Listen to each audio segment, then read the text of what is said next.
short look at the homework. It's time for homework session. So the questions were sent in WhatsApp yesterday. So the first question here we have is, okay, what is the question here? First RC question that was posted yesterday. Okay. Forgive me, young ascetic. Who is the speaker? Aman, can you tell me who is the speaker? The woman. The woman, Dancing girl. the dancing girl, or Vasavadatta. All are correct. Okay. Forgive me, young ascetic, said the woman. The woman is the dancing girl of Mathura, Vasavadatta. Yes. Second question B. Who is he or she speaking to? Rafi, Or Vasavadatta. you try to answer me in full. Try to make a sentence. She is speaking to Upagupta. She was speaking to Upagupta. Very good. Why should the other forgive? The third question. Babu, For his young bank boy. no. Question, you have to understand the question. Why should the other forgive? ಯಾಕೆ ಕ್ಷಮಿಸಬೇಕು? Vinayak. If you make mistake, you should forgive other. Okay, that is the question. That is general. If you commit any mistake, make mistake Allah, commit mistake. Okay. If you commit mistake, you must ask forgiveness. Ask for forgiveness. That is the idea. But the question here refers to the context. ಈ ಸಂದರ್ಭೋಚಿತವಾಗಿರುವಂತ ಉತ್ತರ ಕೊಡ್ಬೇಕು. Why should the other means the speaker is asking for forgiveness and the other person Upagupta, why should he forgive? ಯಾಕೆ ಕ್ಷಮಿಸಬೇಕು ಅವನು? ಪ್ರಶ್ನೆ. ಈ ಸಂದರ್ಭ RC means reference to context. ಈ ಕಾಂಟೆಕ್ಸ್ಟ್ ನಲ್ಲಿ ಏನ್ ಅರ್ಥ ಬರುತ್ತೆ? ಯಾಕೆ ಕ್ಷಮಿಸಬೇಕು? Yes Babu. Upagupta woke up because Vasavadatta, a dancing girl, stumbled over his body. Very good. Gangav, I think. Because the dancing girl stumbled over the body of Upagupta. So the other should forgive. Anta, okay. D. What is the meaning of the word ascetic? ಸರಳವಾಗಿ.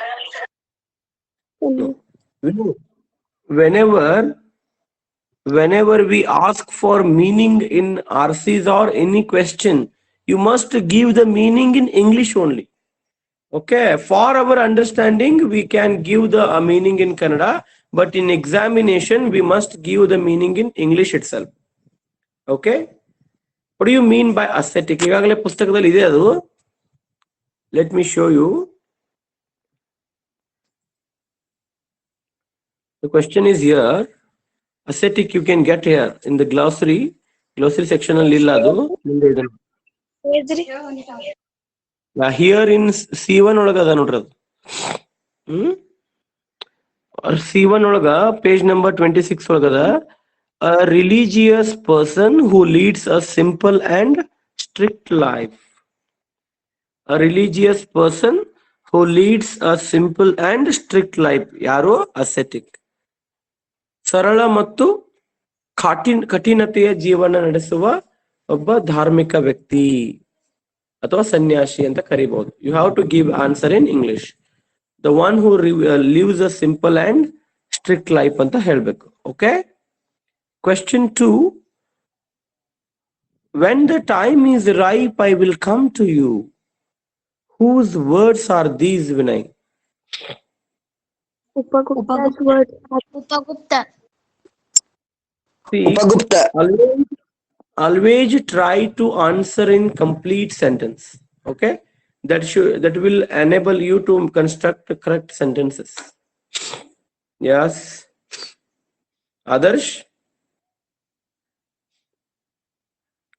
Okay, Anil Naik, are you present today? Okay, leave it. Who is going to answer this one? Whose words are these? Very simple question. Upagupta's words are Yeah. Upagupta's words are these. ಬಹಳ ಸರಿಯಾಗಿ ಉತ್ತರ ಕೊಡ್ತಾ ಇದ್ದೀರಿ ತಾವು. Whose ಅನ್ನೋ ಪ್ರಶ್ನೆ ಯಾರ? The question is asked about a possession. ಒಡೆತನದ ಬಗ್ಗೆ ಕೇಳುತ್ತೆ, ಅದು ಯಾರದ್ದು ಅಂತ ಕೇಳುತ್ತೆ. So you have to answer like this. Upagupta's apostrophe S. Upagupta's words are these. Who did the speaker say this to? human. The speaker says this to Vasavadatta. Vasavadatta. Speaker said Yeah. this Vasavadatta. Yeah, Upagupta said this to Vasavadatta, the dancing girl, right? See, why do you think he said so? ಯಾಕೆ ಹಾಗೆ ಹೇಳ್ತಾನೆ? When the time is ripe, I will come to you. ಯಾಕೆ ಹೀಗೆ ಹೇಳ್ತಾನೆ? He knows the future. Yes, that is the answer. Because he was a man of wisdom. Remember this. He was not just a man of kindness. He was a man of wisdom. ಒಬ್ಬ ಜ್ಞಾನಿಯಾಗಿದ್ದ. He could know her future in advance. He could foresee her future. He could foretell her future. ಭವಿಷ್ಯವನ್ನ ಕಾಣಬಲ್ಲವನಾಗಿದ್ದ. ಅದಕ್ಕೆ ನಿನಗೆ ಈಗ ಬುದ್ಧಿ ಹೇಳಿದ್ರೆ ತಿಳಿಯಂಗಿಲ್ಲ, ನಿನಗೆ ಯಾವಾಗ ಹೇಳ್ಬೇಕಲ್ಲ ಅವಾಗ ಹೇಳ್ತೀವಿ ಅಂತ. ಅದೇನೋ ಹೇಳ್ತಾರಲ್ಲ, ಕಬ್ಬಿನ ಕಾದಾಗಲೇ ಹೊಡಿಬೇಕಂತ. ಹಂಗ ಈಗ ಕಬ್ಬಿನ ಕಾದಿಲ್ಲ, ಈಗ ಅದನ್ನ ಹೊಡೆದ್ರೆ ಅದು ಭಾಗೋದಿಲ್ಲ. It will not come to the correct shape, but when it is reddened, we can do anything. Okay, so next question. Drink with the wine of her youth. Who is the description about Gangava? The Is the description of description of the Vasavadatta. Okay, this is the description about Vasavadatta. What next question is there, I think. Okay, what does the above phrase mean? ಮೇಲಿನ phrase ನ ಅರ್ಥ ಏನು? Drunk with the wine of her youth ಅಂದ್ರೆ ಏನು? What does the above phrase mean? the above praise means she is very proud about her youth and beauty.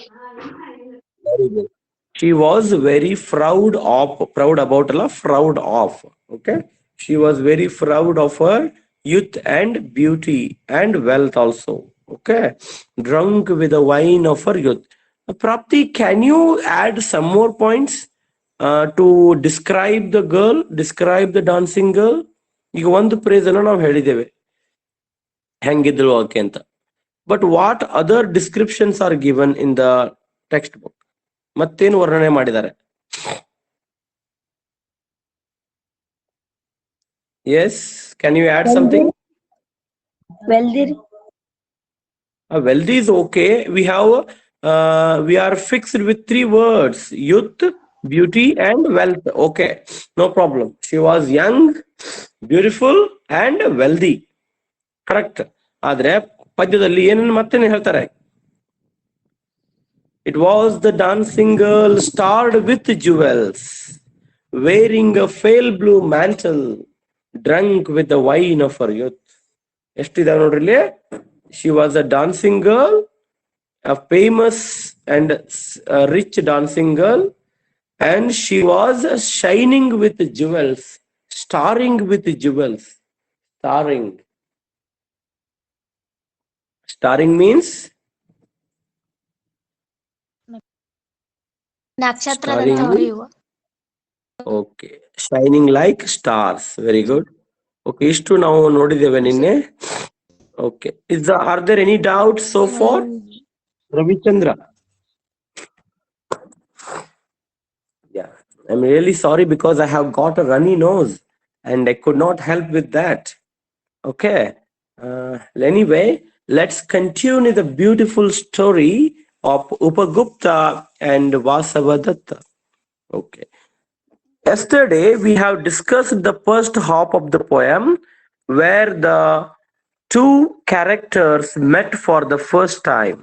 2 ಪಾತ್ರಗಳು ಮೊದಲ ಬಾರಿಗೆ ಸಂಧಿಸಿದ ಒಂದು ಸಂದರ್ಭವನ್ನ ಕಂಡಿದ್ದೇವೆ.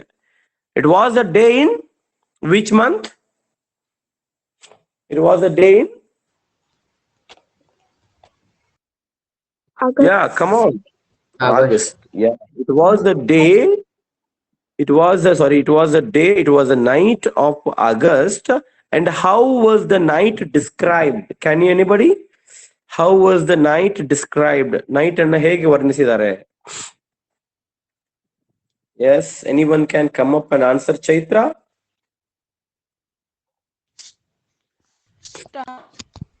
Murky sky of August. Stars were That is hidden the- by the murky sky of Lamps August. were all out, Hidden doors by were the all murky shut, sky of August. stars were all. Yeah, okay, you are right, but that is not enough. ಅಷ್ಟು ಸಾಕಾಗೋದಿಲ್ಲ.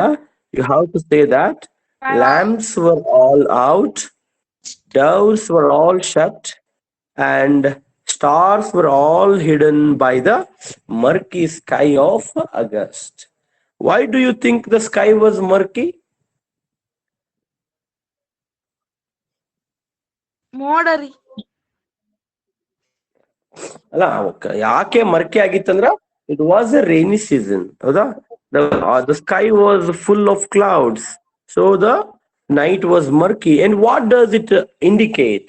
The doors were shut, lamps were out, and the stars were hidden. It means there was complete darkness. It was a dark night. ಕತ್ತಲು ಕಾಳ ರಾತ್ರಿ ಕಾಳ ರಾತ್ರಿ ಆಗಿತ್ತದು ಅಂತ ಹೇಳ್ತಾರೆ.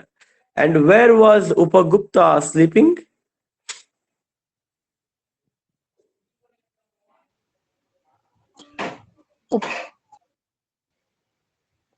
Yeah. Where was Upagupta sleeping? The dust by the city wall of Wall of Mathura. Yes, yes, yes. Upagupta lay asleep means Upagupta was sleeping on the dust by the city wall of Mathura. By the means beside the city wall of Mathura. Yes, okay. Do you know Mathura? Mathura is the birthplace of Lord. Krishna. Yes, Lord Krishna. Krishna. Yeah, yes. We have a lot of association with the name of Mathura. Okay, because it has been there in India from the dates of Puranas. Okay, Purana ಕಾಲದಿಂದ ಇರುವಂತ ಒಂದು ನಗರ. Next, and what is the ornament that the girl was wearing around her ankle? What was the ornament she was wearing around her ankle? It was Anklet. anklet. Okay, it was anklet. ನೋಡಿ neck ಹಾಕೋದು necklace ಹೌದಾ, ಆರ್ಮ್ಗೆ ಹಾಕೋದು ಆರ್ಮ್ಲೆಟ್. ತೋಳ್ಬಂದಿ ಅಂತ ಓದಿದ್ರಿ. Next ವೇಸ್ಟ್ಗೆ ಅಂದ್ರೆ ಏನಂತಾರೆ ಡಾಬು ಅಂತ ಕರೀತಾರಲ್ಲ ಕನ್ನಡದಲ್ಲಿ, waste band ಅಂತ ಕರೀತಾರೆ. ಟೊಂಕಕ್ಕೆ ಕಟ್ಟೋದು waist band, armlet, necklace, ear ring, okay, nose ring, like the way anklet, ankle ge hakuvanta ಆಭರಣ anklet. It may be made of anything. It may be made of silver, gold, ivory, or anything. Okay, and what woke up the sleeping ascetic? What woke up the sleeping ascetic?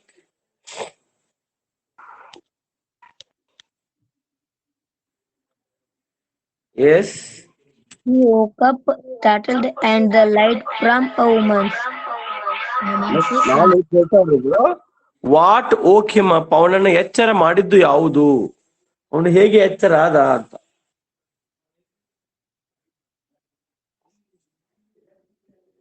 ಈಗಾಗಲೇ ಬಂದಿದೆ ಅದು ಹೌದಾ.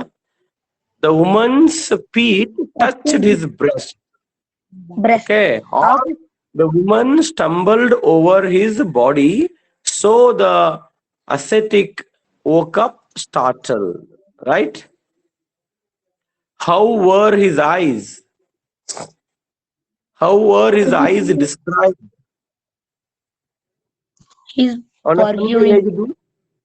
Forgiving. Forgiving means in English? ಕ್ಷಮಿಸುವ Merciful. Okay, merciful. Merciful. His eyes were merciful. He was not angry. He was merciful. Okay, an epitome of kindness. Karunamurthy. Okay, ಗೊತ್ತಿದೆ ಅಲ್ಲ, ಇಲ್ಲಿವರೆಗೆ ನೋಡಿದೀವಿ ನಾವು. That night in the August was full of darkness, and Upagupta was living a simple life. He was sleeping on the ground, on the dust, beside the city wall of Mathura. And in that night,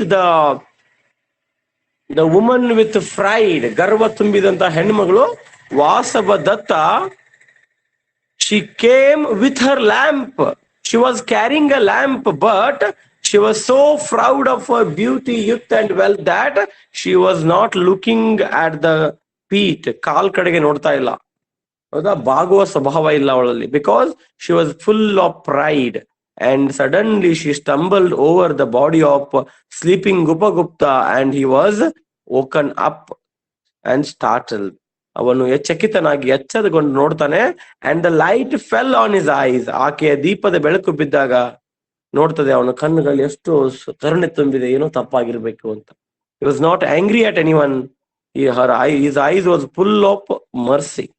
His eyes were full of mercy, merciful eyes, forgiving eyes. ಆಮೇಲೆ ಯಾರಂತ ಕವಿ ಹೇಳ್ತಾರೆ, it was the dancing girl who was shining with jewels.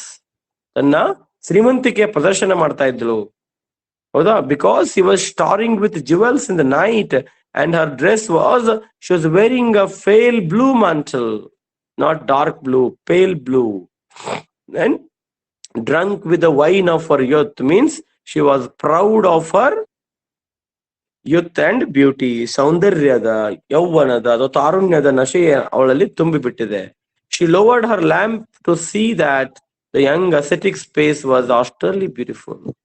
ಆಕೆ ದೀಪವನ್ನ ಬಾಗಿಸಿದಾಗ ಏನ್ ಕಾಣುತ್ತೆ, ಒಬ್ಬ ತೇಜೋಮಯವಾದ ತರುಣ ಸನ್ಯಾಸಿಯ ಮುಖ ಕಾಣಿಸುತ್ತೆ. It was austerely beautiful, means which was it, he had a radiant figure, radiant vibrance in his face. ಅವನಲ್ಲಿ ಒಂದು ತೇಜಸ್ಸಿತ್ತು. ಹೌದಾ, ಆ ತೇಜೋಮಯವಾದ ಸೌಂದರ್ಯ ಆಕೆಯನ್ನ ಆಕರ್ಷಿಸಿತು. ಆಗ ಕೇಳ್ತಾಳೆ, ಫಾಗ್ ಯು ಮೀ. ಬೇರೆ ಯಾರೋ ಆಗಿದ್ರೆ ಏನ್ ಮಾಡ್ತಿದ್ದಾಳೆ, ಕಾಲಾಗ ಮಲ್ಕೊಂಡಿ ಅಂತ ಒದ್ದು ಹೋಗ್ಬೋದಾಗಿತ್ತು ಅವಳು. But she was caught by the beauty, austerely beautiful face of the ascetic. ಹೇಳ್ತಾಳೆ, forgive me young ascetic and graciously come to my house. ದಯಮಾಡಿ ನಮ್ಮ ಮನೆಗೆ ಬರ್ರಿ ಅಂತಾಳೆ. The dusty house, the dusty earth is not fit bed for you. ಈ ಭೂಮಿ ನೆಲ ನಿಮಗೆ ಯೋಗ್ಯ ಸ್ಥಳ ಅಲ್ಲ ಅಂತ ಕೇಳ್ತಾಳೆ.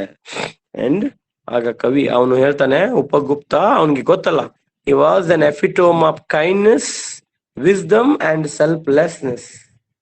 ಅವನು ಯಾವುಗಳನ್ನ ಹೊಂದಿದಾನಂದ್ರ ಕೈಂಡ್ನೆಸ್, ಕರುಣೆ, ವಿಸ್ಡಮ್, ಜ್ಞಾನ ಮತ್ತು ನಿಸ್ವಾರ್ಥ, ಅವುಗಳ ಪ್ರತೀಕವಾಗಿದ್ದಾನೆ.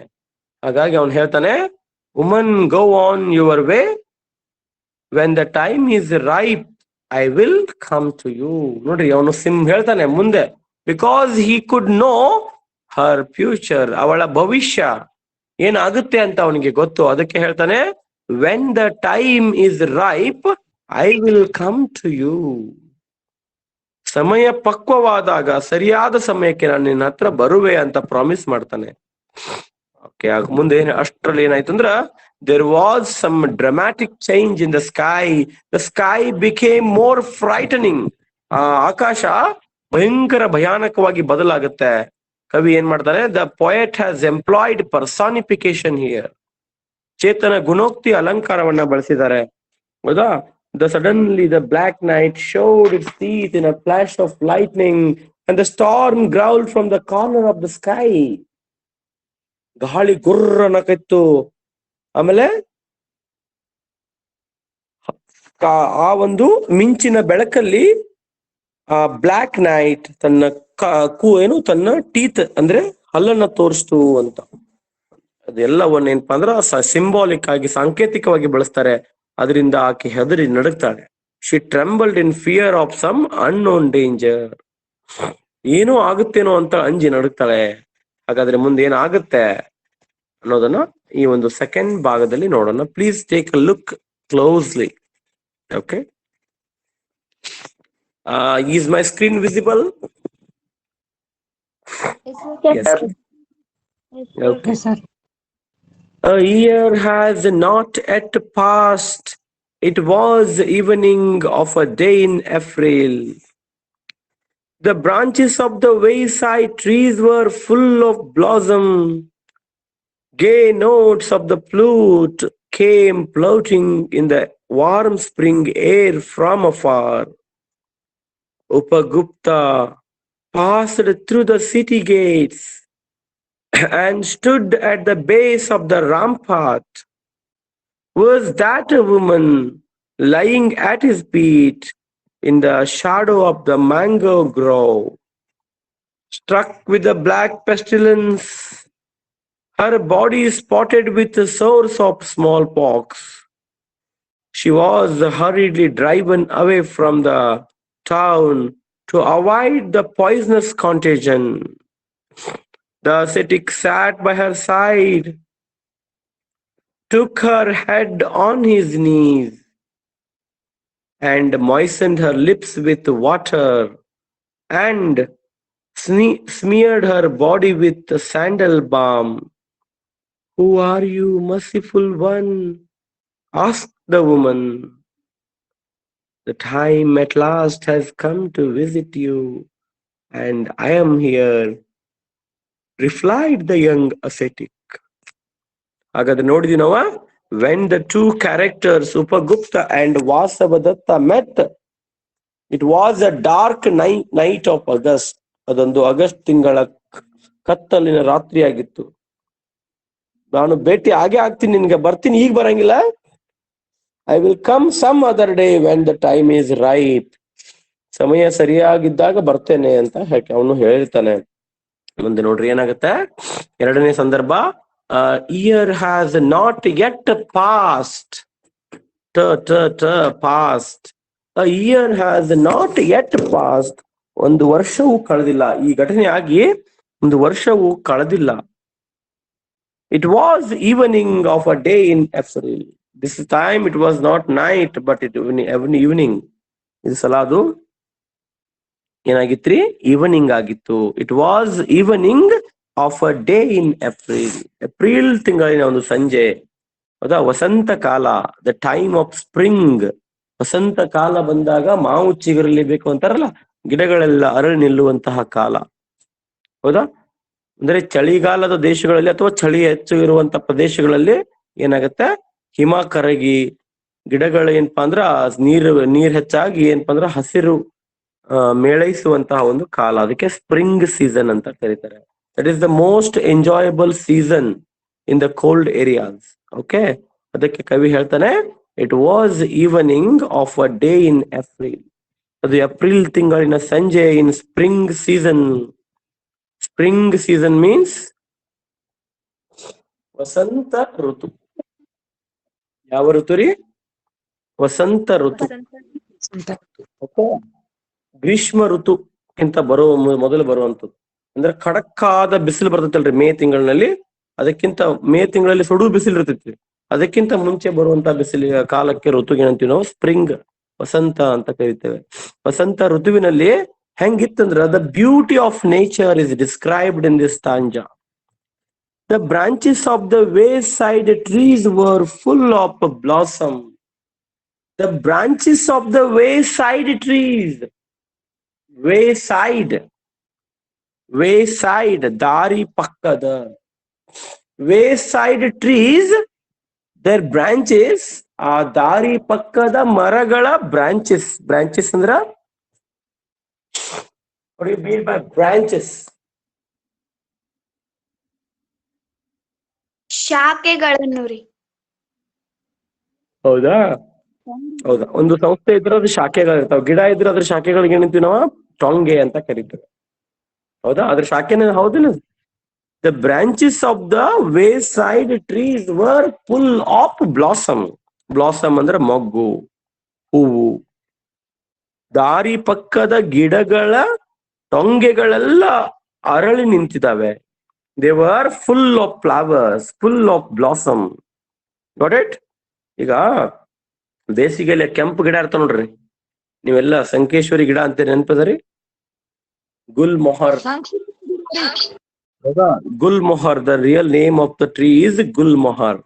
ಅದು ಗಿಡದ ರಸ್ತೆ ದಂಡಿಗೆ ಹಚ್ಚಿರ್ತಾರೆ ನೋಡ್ರಿ, ರಸ್ತೆ ಪಕ್ಕದಲ್ಲಿ ಇರ್ತಾವ ಎಲ್ಲವೂ ಆ ಕೆಂಪು ಹೂವನ್ನ ಹಾಕಿ ನಿಂತಾಗ ಎಷ್ಟು ಚಂದ ಕಾಣುತ್ತೆ. How beautiful the look is.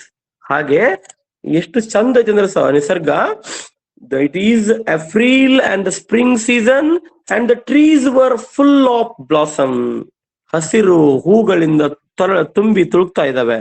ಅಷ್ಟೇ ಅಲ್ಲ, gay notes of the flute came floating in the warm spring air from afar. Gay notes. Gay means happy. Somebody is playing a flute with happiness. ಯಾರೋ ಸಂತೋಷದಿಂದ ದೂರದಲ್ಲಿ ಕೊಳಲನ್ನ ಬಾರಿಸ್ತಾ ಇದ್ದಾರೆ, ಕೊಳಲನ್ನ ನುಡಿಸ್ತಾ ಇದ್ದಾರೆ. Somebody is playing the flute. Flute, you know? Flute. ಕೊಳಲು. You might have enjoyed the flute of our late Shivannavar sir. Shivannavar sir ಅವರ ನೀವು ಕೊಳಲು ನಾದವನ್ನ ಕೇಳಿರ್ಬೇಕು ತಪ್ಪಿ. ಎಷ್ಟು ಸುಂದರವಾಗಿ ಅವ್ರು ನುಡಿಸ್ತಿದ್ರು, ಹೌದಾ? ಅದರಲ್ಲಿ ಏನಾಗಿದೆ ಅಂದ್ರೆ ಇಷ್ಟು ಸುಂದರವಾದ ಪ್ರಕೃತಿ ಇದೆ. Gay notes, happy notes of the flute came floating in the warm spring air from afar. Happy notes of the flute, ಕೊಳಲಿನ ಸಂತಸದ ನಾದಗಳು ಏನಾಗ್ತಾ ಇದಾವೆ, ಹರಿದು ಬರ್ತಾ ಇದಾವೆ, ಕಿವಿಗೆ ಬಂದು ತಲುಪ್ತಾ ಇದಾವೆ. Came floating in the warm spring air. ಹೌದಾ? ಮೈಗೆ ಹಿತವಾಗಿರುವಂತಹ ಈ ಗಾಳಿ ಒಳಗ, ವಾರ್ಮ್ ಐತಿ ಗಾಳಿ, ಬಹಳ ಚಳಿದ್ರೆ ಮನುಷ್ಯಾಗ ಸಹಿಸಕ್ ಆಗೋದಿಲ್ಲ. ಅದೇ ವಾರ್ಮ್ ಬಿಸಿ ಗಾಳಿ, ಬಿಸಿ ಅಂದ್ರೆ ಸುಡು ಗಾಳಿ ಅಲ್ಲ, ಬಿಸಿ ಗಾಳಿ, ಮೈಗೆ ಹಿತವಾದ ಗಾಳಿ ಒಳಗ ದೂರದ ಕೊಳಲಿನ ನಾದ ತೇಲಿ ಬರ್ತಾ ಇದೆ. ಏನಪ್ಪಾ, ಸ್ವರ್ಗಕ್ಕೆ ಕಿಚ್ಚು ಹಚ್ಬೇಕು. ಎಷ್ಟು ಚಂದ ಪ್ರಕೃತಿ ಇದೆ, ಮೈ ಮರೆಯುವಷ್ಟು ಸುಂದರವಾದ ಪ್ರಕೃತಿ. ಅದರ ಜೊತೆಗೆ ಸುಂದರವಾದ ಕೊಳಲಿನ ನಾದ, ಇನ್ನೇನ್ ಬೇಕ್ರಿ? Gay notes of the flute came floating, ನಾದಗಳು ತೇಲಿ ಬರ್ತಾ ಇದಾವೆ ಅದರಲ್ಲಿ. In the warm spring air, ವಸಂತದ ಗಾಳಿಯಲ್ಲಿ ತೇಲಿ ಬರ್ತಾ ಇದಾವೆ. From afar. ಅಪಾರ್ ಮೀನ್ಸ್ ದೂರದಿಂದ. ಫ್ರಮ್ ಅಪಾರ್, ಎಸ್, ದೂರದ ಪ್ರದೇಶಕ್ಕೆ ಅಫಾರ್. ಅಫಾರ್, ದೂರದಿಂದ ತೇಲಿ ಬರ್ತಾ ಇದಾವೆ. Okay, adverb of place. Next, ಹಾಗಾದ್ರೆ ಮುಂದೆ ಏನಾಗುತ್ತೆ? Upagupta passed through the city gate. Upagupta is again in Mathura. Mathura ನಗರದಲ್ಲಿದ್ದಾನೆ. Upagupta passed through the city gates, ಆ ನಗರದ ಬಾಗಿಲಿನಿಂದ ಹೊರಗೆ ಬರ್ತಾನೆ. ಪಾಸ್ ಥ್ರೂ, ಬಾಗಿಲಿನಿಂದ ಹೊರಗೆ ಬರ್ತಾನೆ ಅವನು, ಅಂದ್ರೆ ನಗರದ ಹೊರಗೆ ಹೋಗ್ತಾ ಇದ್ದಾನೆ. Pass through the city gates and stood at the base of the rampart. Stood at the base of the rampart. What do you mean by rampart? Rampart means ರಕ್ಷಣಾ ಗೋಡೆ. ನೋಡಿ ಕೊಡ್ತಾರೆ, a high wide wall of earth built around a castle or town. ಒಂದು ನಗರ ಅಥವಾ ಒಂದು ಕೋಟೆ ಇರ್ತೈತಲ್ರಿ, ಆ ಕೋಟೆಯನ್ನು ರಕ್ಷಣೆ ಮಾಡ್ಲಿಕ್ಕೆ ಆ ಗೋಡೆ, ಆ ಕೋಟೆ ಗೋಡೆ ಅಥವಾ ಒಂದು ಕಾಸಲ್ ಅಂತ ಕರಿತೀವಿ ನಾವು, ಇಂಗ್ಲಿಷ್ ಕಾಸಲ್ ಅಂದ್ರೆ ಒಂದು ಅರಮನೆ ಅಂತ ಒಂದು ದೈತ್ಯ ಮನೆಗಳು ಇರ್ತಾವ್ರಿ, ಕಾಸಲ್ ಅರಮನೆಗಳು. ಅವುಗಳ ಗೋಡೆಯನ್ನ ರಕ್ಷಣೆ ಮಾಡ್ಲಿಕ್ಕೆ ಅದಕ್ಕೆ ಹೊಂದಿಕೊಂಡಂತ ಒಂದು ಎತ್ತರವಾದ ಮತ್ತೊಂದು ಗೋಡೆ ಕಟ್ಟಿರ್ತಾರೆ. ಅಂದ್ರೆ ಅಷ್ಟೇ ಎತ್ತರ ಇರಂಗಿಲ್ಲ, ಅದು ಕ್ಯಾಸಲ್ ಕೋಟೆ ಅಷ್ಟೇ ಎತ್ತರ ಇರಂಗಿಲ್ಲ, ಅದಕ್ಕಿಂತ ಕೆಳಗೆ ಇರ್ತೈತಿ. ಬಟ್ ಆದ್ರೆ ಏನಾಗುತ್ತೆ ಅಂದ್ರೆ ಇದು ಅದಕ್ಕೆ ರಕ್ಷಣೆ ಕೊಡುವಷ್ಟು ಬಲಿಷ್ಠವಾದ ಒಂದು ದೊಡ್ಡ ಗೋಡೆಯನ್ನ ಕಟ್ಟಿರ್ತಾರೆ ಮತ್ತೆ ಎಕ್ಸ್ಟ್ರಾ. ಆ ಗೋಡೆಯನ್ನ ಯಾರು ಹಾನಿ ಮಾಡಬಾರ್ದಂತ, ಮೂಲ ಗೋಡೆಯನ್ನ. That is called rampart. ಈಗ ಏನ್ ಮಾಡ್ತಾರೆ? Upagupta went through the city gates, ನಗರದ ಹೆಬ್ಬಾಗಿಲಿನಿಂದ ಹೊರಗೆ ಬರ್ತಾನೆ. ರ್ಯಾಂಪಾರ್ಟ್ ನಲ್ಲಿ ನಿಂತಿದ್ದಾನೆ, ರಕ್ಷಣಾ ಗೋಡೆ ಹತ್ರ ನಿಂತಿದ್ದಾನೆ. ಆಗ ಏನೋ ಕಾಣ್ತದೆ ಅವನಿಗೆ. ಸಮಥಿಂಗ್ ಹಿ ಸಾ, ಏನೋ ಕಾಣುತ್ತೆ. ವರ್ಸ್, ಕವಿ ಕೇಳ್ತಾರೆ, verse that a woman lying at his feet in the shadow of the mango grove. In the shadow of the mango grove he saw something. ಏನೋ ಕಾಣ್ತು. ಏನ್ ಕಾಣ್ತಾನೆ? What do you mean by shadow? ನೆರಳು. Grow mango grow ಅಂದ್ರ ಏನು ಮರಗಳ ಗುಂಪು, ತೋಪು ಅಂತಾನು ಕರಿಬಹುದು. ಗ್ರೋವ್ಸ್ ಅಂತ ಬಂದಿತ್ತು ಹೋದ ವರ್ಷದಲ್ಲಿ, ಹೌದಾ? When we were in 8th standard we had heard the word amloki groves, ಹೌದಾ? ಇಲ್ಲಿ ಒಂದೇ ಕೇಳ್ಯಾರ, ಗ್ರೋ ಅಂದ್ರೆ ಮರ ಅಂತ ತಿಳ್ಕೊಡ್ರಿ. ಆ ಮಾವಿನ ಮರದ ನೆರಳಲ್ಲಿ ಏನೋ ಇರೋದು ಅವನಿಗೆ ಕಾಣಿಸುತ್ತೆ. ಅದನ್ನ ಕವಿ ಪ್ರಶ್ನೆ ಹಾಕ್ತಾರೆ, was that a woman, was that a woman lying at his feet in the shadow of the mango grove? ಮಾವಿನ ಮರದ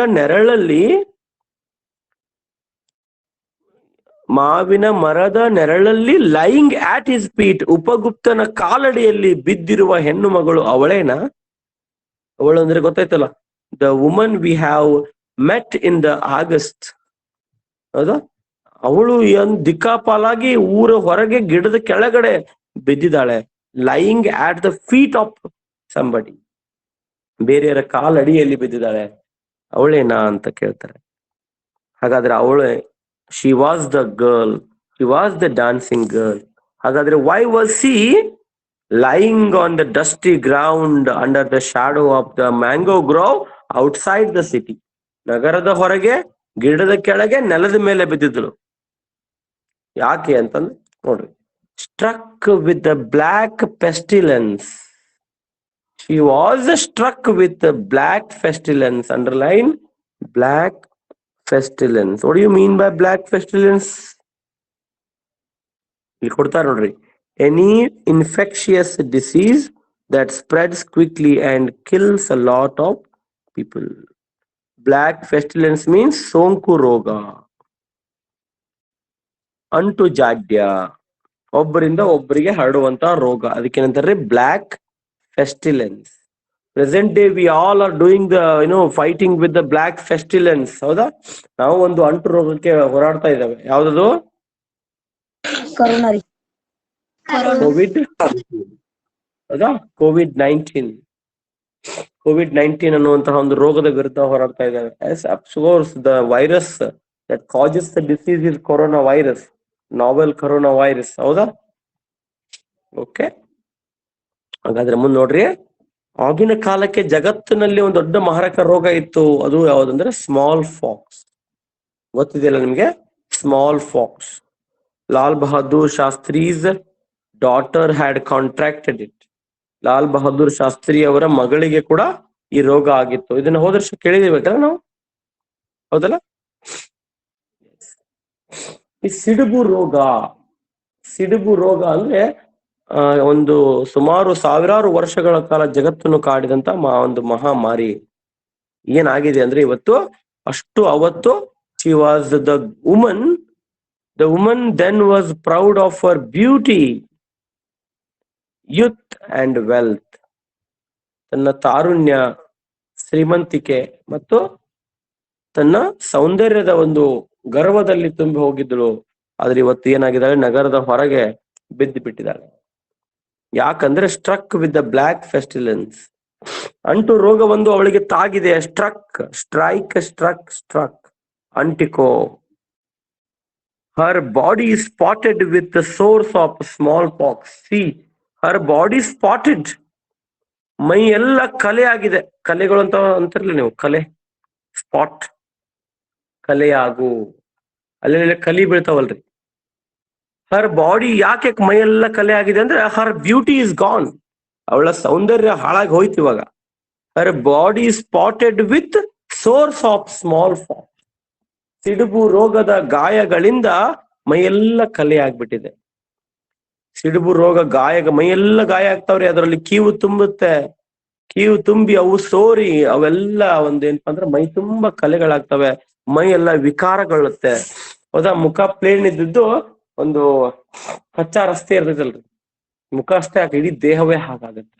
ತಗ್ಗು ದಿನ್ನೆಗಳಿಂದ ಕೂಡಿರುವ ರಸ್ತೆಯಷ್ಟು ಕೆಟ್ಟ ಹೋಗ್ಬಿಡುತ್ತೆ, ಮೈ ಎಲ್ಲ ವಿಕಾರವಾಗಿ ಬಿಡುತ್ತೆ. That is the danger of smallpox. Today it is not there. ಇವತ್ತು ಆ ವೈರಸ್ ಅನ್ನ ನಿರ್ಮೂಲ ಮಾಡಿದ್ದಾರೆ. That is the luckiest part of us. ಹಾಗಾದ್ರೆ ಇವತ್ತು ಸೌಂದರ್ಯ ಅವಳಿಂದ ಓಡಿ ಹೋಯ್ತು. ಅವಳ ತಾರುಣ್ಯಕ್ಕೂ ಬೆಲೆ ಇಲ್ಲ, ಅವಳ ಯೂತ್ಗೂ ಯಾವ್ದು ಬೆಲೆ ಇಲ್ಲ, ಅವಳ ಸೌಂದರ್ಯಕ್ಕೂ ಯಾವ್ದು ಬೆಲೆ ಇಲ್ಲ, ಅವಳ ಶ್ರೀಮಂತಿಗೆಗೂ ಯಾವ್ದು ಬೆಲೆ ಇಲ್ಲ. ಈಗ ಏನ್ ಮಾಡಿದಾರೆ ನೋಡ್ರಿ, struck with the black pestilence, her body spotted with sores of smallpox. She was hurriedly driven away from the town.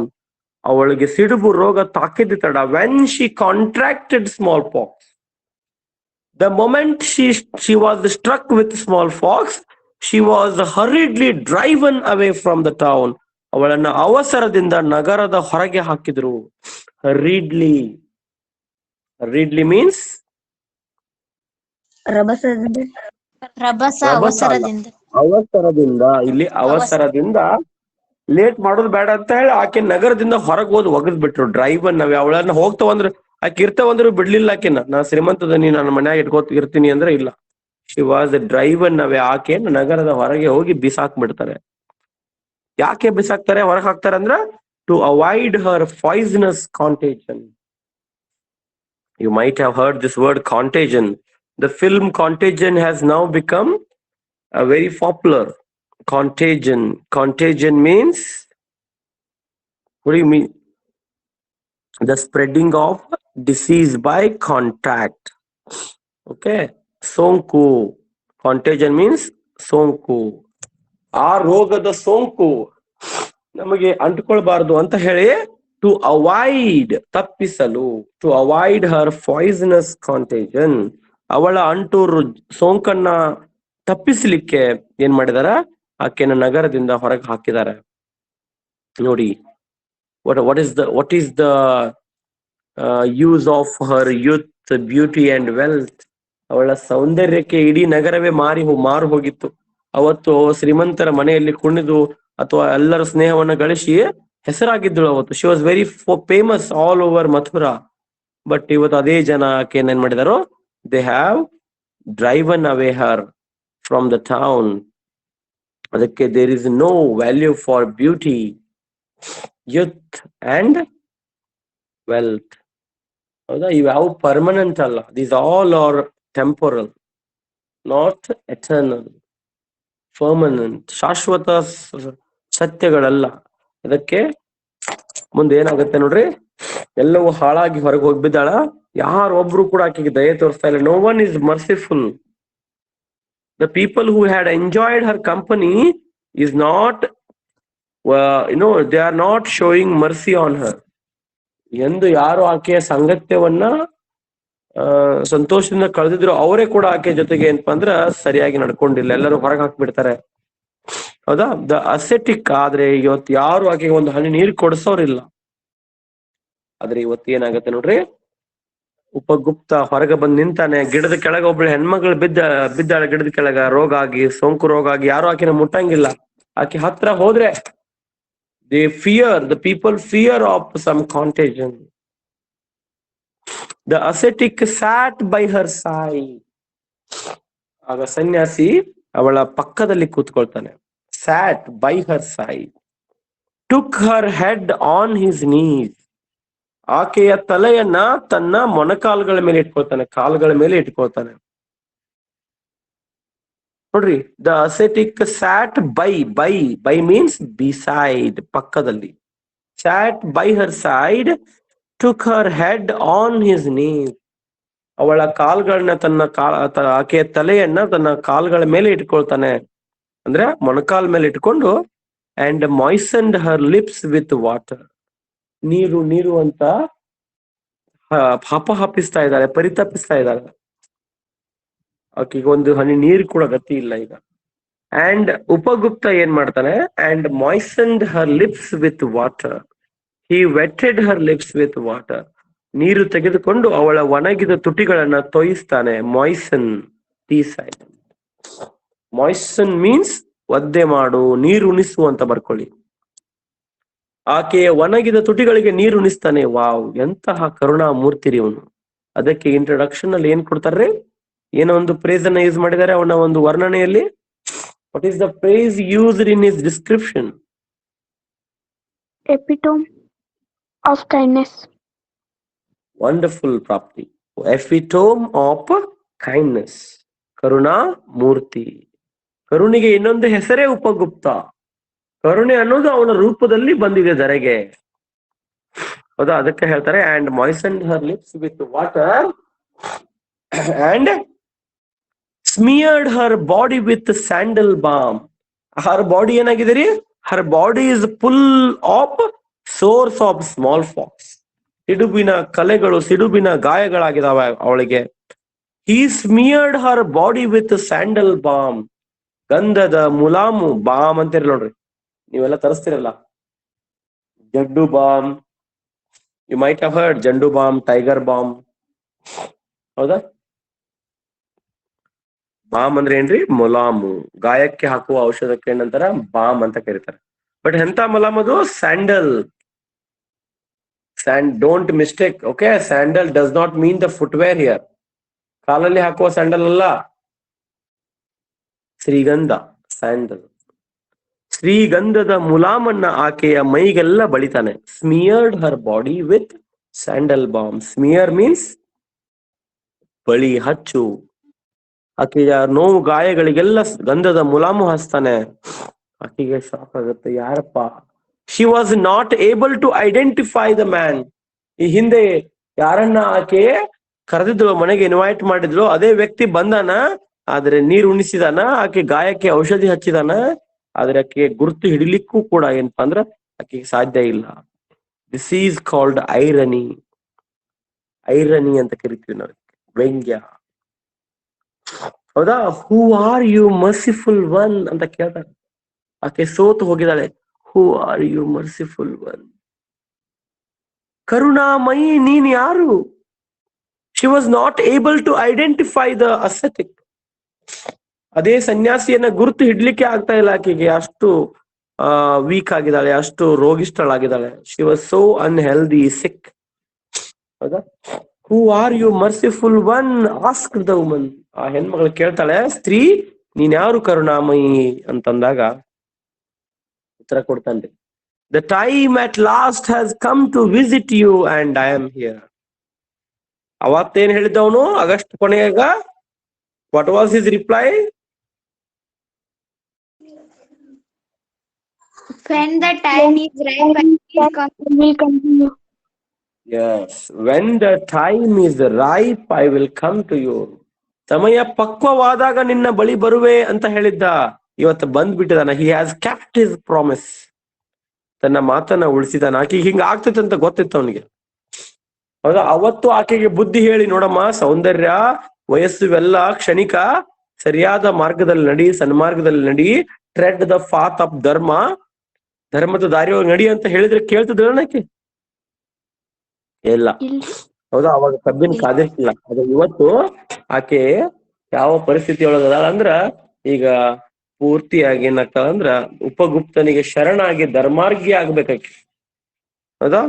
ದುರ್ಮಾರ್ಗಿ ಇದ್ದವಳು ಧರ್ಮಾರ್ಗಿ, ಧರ್ಮ ಮಾರ್ಗವನ್ನ ತುಳಿಯವಳಾಗ್ಬೇಕು. ಅದಕ್ಕೆ ಉತ್ತರ ಹೆಂಗ್ ಕೊಡ್ತಾ ನೋಡ್ರಿ, ಯಾರು ನೀನು ಅಂತ ಕೇಳಿದಾಗ, the time at last has come to visit you. ಕೊನೆಗೂ ನಿನ್ನ ಭೇಟಿಯಾಗುವ ಸಮಯ ಬಂದಿದೆ. ಅಂಡ್ ಐ ಆಮ್ ಹಿಯರ್, ನಾನಿಲ್ಲಿದ್ದೀನಿ. Replied the young ascetic. ಆ ತರುಣ ಸನ್ಯಾಸಿ ಏನ್ ಹೇಳ್ತಾನೆ?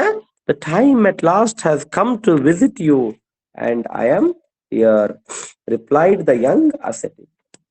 Okay, with this we have completed the poem Upagupta.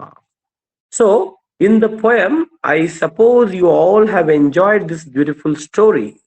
ನೀವೆಲ್ಲ ಕೂಡ ಏನಪ್ಪಾ ಅಂದ್ರೆ ಈ ಒಂದು ಹಾಡನ್ನ ಎಂಜಾಯ್ ಮಾಡಿರ್ತೀರಿ ಅಂತ ನಾನು ಅನ್ಕೊಂಡಿದ್ದೀನಿ. But we have to take away something from the poem. ಅದರಿಂದ ನಮ್ಮ ಜೀವನದಲ್ಲಿ ಏನನ್ನು ಒಯ್ಬೇಕು, ನಾವು ಕಲ್ಕೋಬೇಕು. There is a take away from the poem. ನೋಡಿ, ಏನ್ ಕಲ್ಕೋಬೇಕಾಗಿದೆ ನಾವ್ರಿ? What are not permanent in our life? Beauty what are and not wealth. Permanent? Beauty, youth and wealth. ಹೌದಾ? ಸೌಂದರ್ಯ ಆಗ್ಲಿ, ವಯಸ್ಸಾಗ್ಲಿ, ಅಥವಾ ಶ್ರೀಮಂತಿಕೆ ಅಲ್ಲ, ಕ್ಷಣಿಕ. They are not important. Okay, ಅವುಗಳನ್ನ ತಿಳ್ಕೊಳ್ಬೇಕಾಗಿದೆ. So we have to write, we have to tread, we have to walk in the path of dharma. ಸರಿಯಾದ ಮಾರ್ಗದಲ್ಲಿ, ಧರ್ಮ ಮಾರ್ಗದಲ್ಲಿ ನಾವು ನಡಿಬೇಕು ಅನ್ನೋದನ್ನ ಈ ಕವಿತೆ ಹೇಳುತ್ತೆ. ಅಂಡ್ ಮೋರ್ ದ್ಯಾನ್ ಎವ್ರಿಥಿಂಗ್, ಅಲ್ಲಿ ಉಪಗುಪ್ತನ ಕರುಣೆಗೆ ಪಾತ್ರಳಾಗಿ ಆಕೆ ಮುಂದೆ ಏನಾಗ್ತಾಳೆ ಅಂದ್ರೆ ಧರ್ಮ ಮಾರ್ಗವನ್ನ ತುಳಿತಾಳೆ. ಇವತ್ತು ನಾವು ನಿನ್ನೆ ನೋಡಿದೀವಿ, how the very touch of Buddha changed Angulimala.